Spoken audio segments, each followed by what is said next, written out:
वळत आहे का वादग्रस्त ऑडिओ क्लिपकडे। भाजपचे आमदार नारायण कुचेंची कथित ऑडिओ क्लिप आता समोर आली आणि या ऑडिओ क्लिपमध्ये पोलीस बंदोबस्तात पैसे वाटतो असा संवाद आहे। तर क्लिपमधील आवाज नारायण कुचेंचा असल्याचा आरोप करण्यात आलाय। ऑडिओ क्लिप खरी असल्याचा दावा वंचितच्या कार्यकर्त्यांनी केला, मात्र साम टीव्ही या ऑडिओ क्लिपची पुष्टी करत नाही।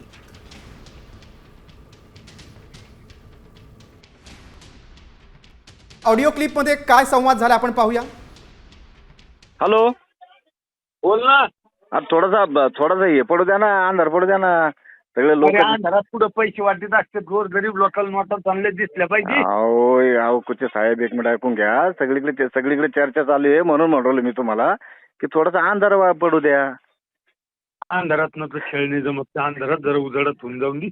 अरे उजेडात नका करू। तुम्ही आडीला पलीकडून चालू आहे। नाही आडीलं नाही तुम्हाला कोण। हॅलो, हे तुमचा गैरसमज आहे। तुम्हाला आडीलं नाही कोण। आता मी एक PI ची गाडी मागितली, 7-8 पोलीस बंदोबस्त मध्ये पैसे वाटत होता। बिंदास वाटा कुठे साहेब, मी तुम्हाला काय सांगतो, पण थोडासा अंधार पडू द्या। गरीब जनतेचं भलं होऊन द्या ना। चालन, ओके बाकी तुम्ही बाकी नाही, आम्ही नाही बाकी तुम्ही, पण जरा थोडा अंधार पडू द्या। दिवसा ढवळं चालू झाल्यावर म्हणल्यावर आता एवढं मोठा आमदार माणूस जर एवढं दिवसा ढवळं जर असं करू लागलं म्हणल्यावर थोडंसं हे वाटतं ना। बात असं कधी मी बोललो नाही। ती ऑडिओ क्लिप मोडतोड करून समिती तयार केलेली आहे, त्याच्यामुळे त्या ऑडिओ क्लिपचा माझा काही एक संबंध नाही।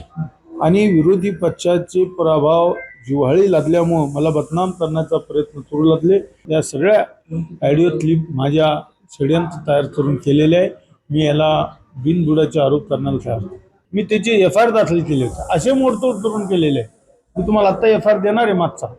एक अंबड पोलीस स्टेशनला दाखल केला, एक बदनापूर पोलीस स्टेशनचा, दोन्ही FIR मागचोय। आम्हाला अशी माहिती भेटली की आमदार नारायण कुचे हे स्वतः गल्ली नंबर 13 मध्ये स्वतः आलेले आहे, ते स्वतः पैसे वाटत आहे।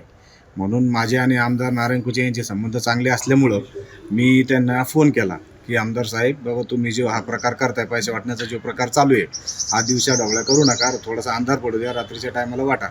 म्हणजे तुमचं जे आमदार म्हणून जे तुमची लोकांच्या याच्यामध्ये प्रतिष्ठा आहे तर ती खराब नाही व्हायला पाहिजे, म्हणून ह्या हेतून मी त्यांना फोन केला होता।